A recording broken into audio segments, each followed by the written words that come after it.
गर्मियों के दिन आ रहे हैं और महालक्ष्मी सेल्स आपके लिए तैयार है लेटेस्ट कंज्यूमर अप्लायंसेस के साथ। Branded air conditioners, best brands, best offers के साथ आपके लिए अवेलेबल है महालक्ष्मी सेल्स में। एयर कूलर्स जो आपके पूरे घर में ठंडी हवा से आपके दिन को और खुशनुमा बनाए। Single door refrigerator, double door refrigerators, inverter battery, deep freezers, विजी cooler, LED televisions, semi and fully automatic washing machines, water purifier, RO plus UV, आटा चक्की, water dispensers, water coolers, mini refrigerators, सभी appliances बेस्ट ब्रांड्स के best offers के साथ आपके लिए available है Mahalakshmi sales में।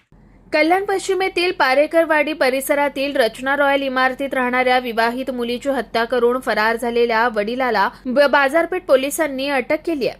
अटकेनंतर झालेल्या चौकशीत या हत्येमागील धक्कादायक कारण समोर आलंय।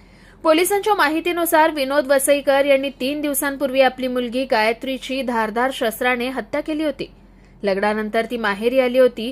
घटनेनंतर विनोद वसईकर हा फरार झाला होता। बाजारपेठ पोलिसांनी शोध मोहीम राबवत अखेर त्याला ताब्यात घेतलाय।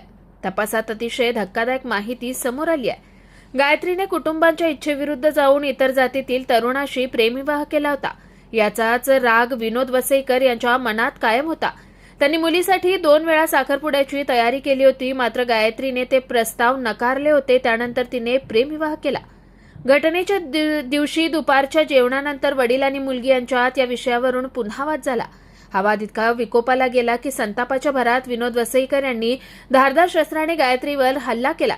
गंभीर जखमी झालेल्या गायत्रीचा जागीच मृत्यू झाला। हत्या केल्यानंतर विनोद वसईकर घटनास्थळावरून पसार झाला, मात्र पोलिसांनी तांत्रिक तपास आणि शोध मोहीम राबवून त्यांना अटक केली। चौकशी दरम्यान मुलीने आंतरजातीय विवाह केल्याच्या रागातून हे कृत्य केल्याची कबुली दिल्याची माहिती समोर आली आहे। सध्या या प्रकरणाचा पुढील तपास ताज्या घडामोडींसाठी स्वानंद न्यूजला सबस्क्राइब करा आणि बेल आयकॉनवर क्लिक करा।